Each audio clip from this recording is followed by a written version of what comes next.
Olá, meus queridos irmãos, eu sou Euclides, estou aqui a pedido da Casa de Irmã Rosália para trazer para nós uma reflexão sobre o item 11 de um livro chamado Antologia Mediúnica.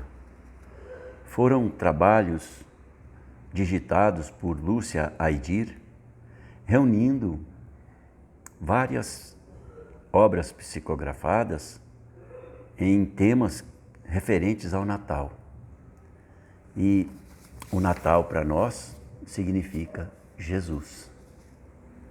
E a nossa reflexão sobre esse assunto é de muita importância, porque Jesus deve ser para todos nós o emissário divino, o Verbo que se fez carne, para trazer à humanidade os ensinos da lei de Deus, o caminho para nos orientar, para nos dar condições equilibradas de encontrarmos no nosso comportamento aqui na Terra um roteiro seguro para caminharmos em direção ao Deus nosso Pai, em direção à perfeição.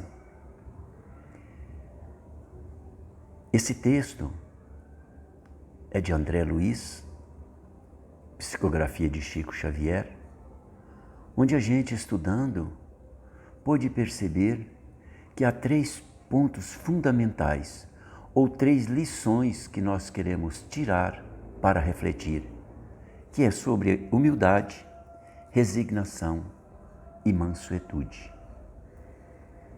Se nós formos olhar toda a obra do Cristo, como André Luiz tão didaticamente deixou para nós, nós vamos perceber que esses 3 valores são bem definidos para nós entendermos o nosso papel aqui na Terra. Esses 3 valores estão nos 3 primeiros enunciados do Cristo no seu Sermão da Montanha, onde Jesus fala sobre a primeira bem-aventurança, que é bem-aventurados os pobres de espíritos, ou bem-aventurados os humildes, porque deles é o reino dos céus. É a condição primeira para nós conseguirmos a perfeição, é adquirirmos a humildade. Na segunda reflexão da bem-aventurança, Jesus traz a resignação como o segundo valor a ser adquirido, que é bem-aventurados que sofrem, porque serão consolados. O sofrimento é a oportunidade, é o instrumento que Deus disponibiliza para a humanidade encontrar a resignação. Sem a resignação, nós não conseguiremos jamais absorver as lições da vida. E para nós sermos resignados, nós temos que ter humildade. E a humildade faz parte deste princípio fundamental da escalada do homem em direção à perfeição. A terceira bem-aventurança, ou a nossa terceira lição, é a mansuetude. Bem-aventurados os mansos, porque eles possuirão a terra. Então, são as 3 condições essenciais para nós galgarmos, para nós adquirirmos aqui na terra, porque só aqueles que adquirem a mansuetude possuirão a terra, ou terão a possibilidade de continuar a sua escalada evolutiva nesse orbe tão maravilhoso, arquitetado por Jesus Cristo para acolher os filhos da criação divina. E nesse texto, onde André Luiz descreve para nós Jesus, nós vamos perceber que todos os atos de Jesus remetem à humildade, resignação e mansuetude. Vejamos sobre a humildade. Ele é o divino Senhor, é o pastor supremo, é o ungido da providência, é o orientador nas esferas resplandecentes, é o construtor do orbe terrestre, é o prometido dos profetas, o enviado às nações, o luzeiro das almas, o verbo sagrado do princípio, o sábio dos sábios, mestre dos mestres, a majestade celeste, o príncipe do bem, o instrutor de entidades angelicais e administrador da terra. Com todos esses títulos enumerados para poder traçar a personalidade do Cristo, nós ainda podemos acrescentar muitos outros valores que faz parte desta figura extraordinária que é Jesus Cristo. No entanto, este Senhor, este Espírito Celestial, fez-se humilde servo da humanidade. Ele escolheu a manjedoura singela para começar a sua vida aqui entre nós. Ele preferiu chegar ao planeta, ao espesso manto da noite, para que o mundo lhe não visse a corte celestial. Rejubilou-se na casinha rústica de Nazaré, manejou serrotes anônimos de uma carpintaria desconhecida. Escolheu a simplicidade para instituir o reino de Deus. Preferiu conversar com os doutores na condição de criança.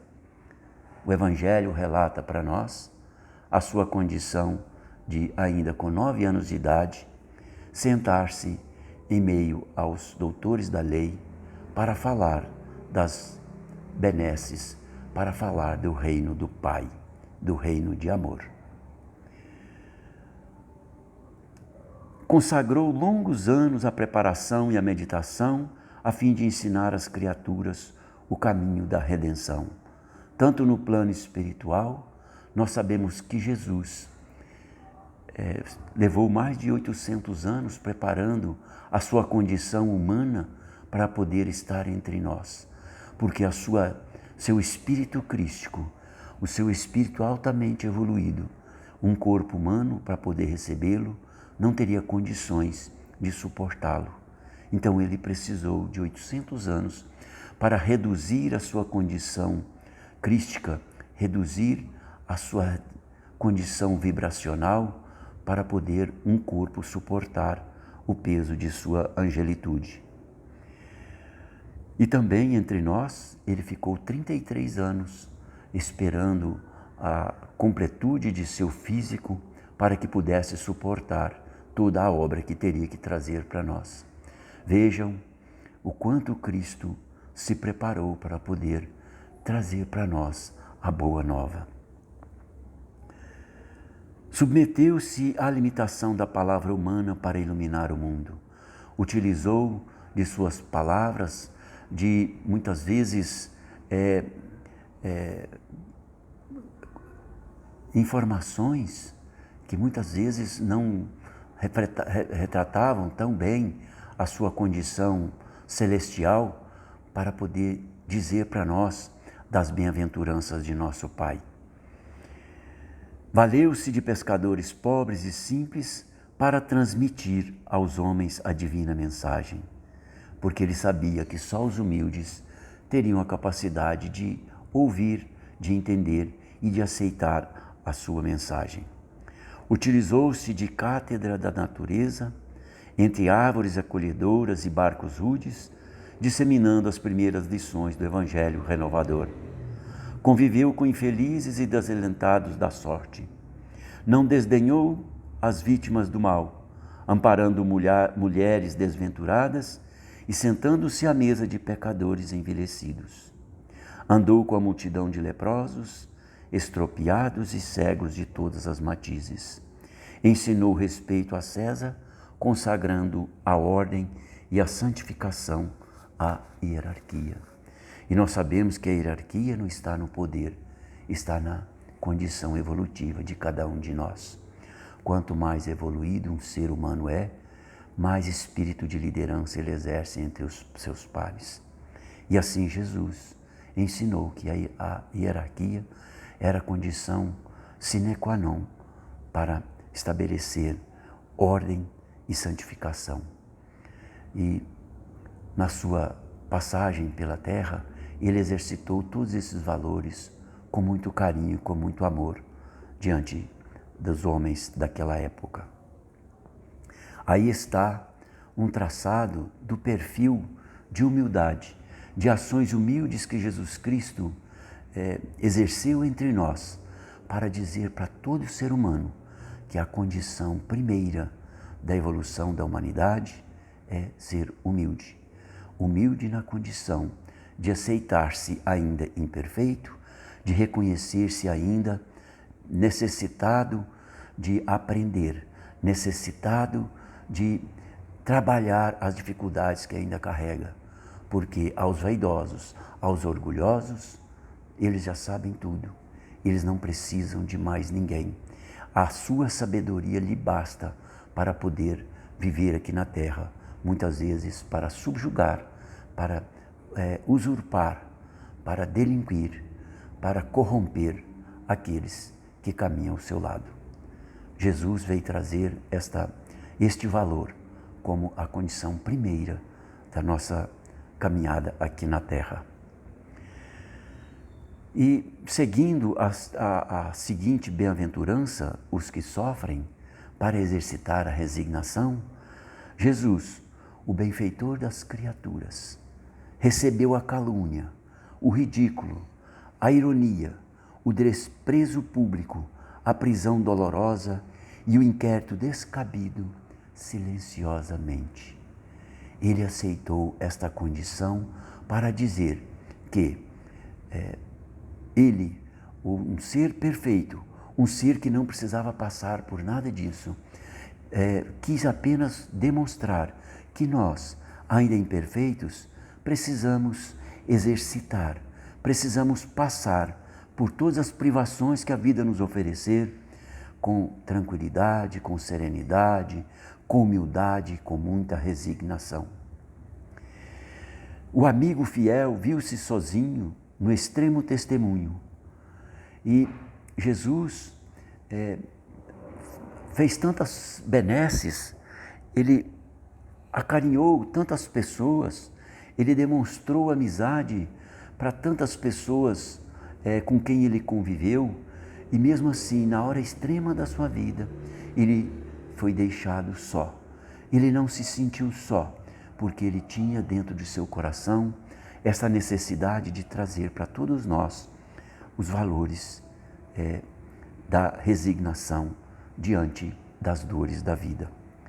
E a prova de que Jesus Cristo era um amigo fiel é que a própria Escritura, nos Evangelhos, é relatado para nós que quando ele soube da morte do amigo Lázaro, ele acorreu até sua casa e, encontrando Maria e Marta, suas irmãs, ele chorou. É a prova maior do amigo. Viver a dor daqueles que estão sofrendo. Ele não se furtou da sua divindade. Ele não utilizou a sua condição de um espírito perfeito e totalmente equilibrado para dizer que ele também sentia a dor da morte de Lázaro. Ele acolheu a cruz injuriosa, adotou o silêncio ante a ignorância de seus perseguidores. Jesus Cristo mostrou com este valor de fazer silêncio diante da ignorância daqueles que não sabiam o que estavam fazendo. Nós achamos, diante de uma ignorância de alguém próximo de nós, que nós devemos fugir do equilíbrio para poder contestar. Nós achamos um absurdo quando somos contestados, quando mexe com qualquer uma das situações em que a nossa susceptibilidade faz com que a gente saia do nosso equilíbrio. E Jesus Cristo mostrou que, mesmo diante de qualquer situação, nós devemos manter o silêncio para que os nossos perseguidores não nos atrapalhem no nosso equilíbrio. A cruz injuriosa é o exemplo cabal de que todos nós carregamos alguma cruz aqui na vida. Nós não estamos aqui isentos de dores, de frustrações, de perdas, de contrariedade de toda a ordem. E esta cruz, ela deve ser aceita, acolhida por todos nós, mas com muita serenidade, com muita tranquilidade, porque o nosso testemunho deve ser feito à base da paciência, da compreensão, do respeito e da resignação diante de todos que estão à nossa volta.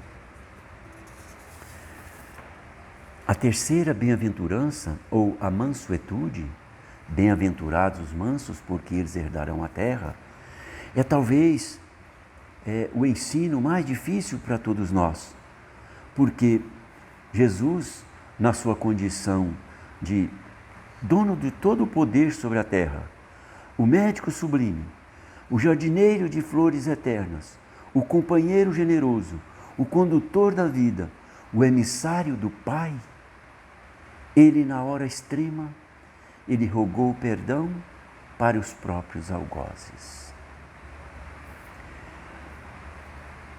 Os mansos de hoje não são aqueles que já não fazem mais a guerra, mas são aqueles que são capazes de exercitar o perdão, porque o perdão é a ação máxima, ou é a palavra mágica que apazigua, que cessa toda a contenda, que cessa todo o espírito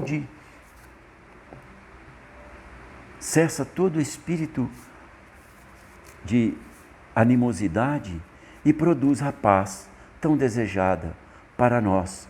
Não só a paz entre as nações, mas, sobretudo, a paz nos nossos corações. Porque o perdão é exatamente esta oportunidade de nós criarmos no nosso íntimo esta paz, esta serenidade, que faz com que nada nos abale, nada nos conduz ao desespero. E a mansuetude exercida por Jesus Cristo, ele como um Senhor poderoso, diante do próprio Pilatos, ele disse: o meu reino não é deste mundo. Se fosse desse mundo, os meus estariam aqui para guerrear e me defender. Jesus, na sua magnanimidade, mostrou que a mansidão traz para nós a serenidade que nós precisamos para viver. Ele suportou chagas sanguinolentas, foi coroado de espinhos cruéis, recebeu açoites e bofetadas e aceitou o crucifixo entre ladrões. Manteve-se fiel a Deus até o fim, proferindo as últimas palavras como a celebração da paz entre ele e os homens. Pai, perdoa, eles não sabem o que fazem.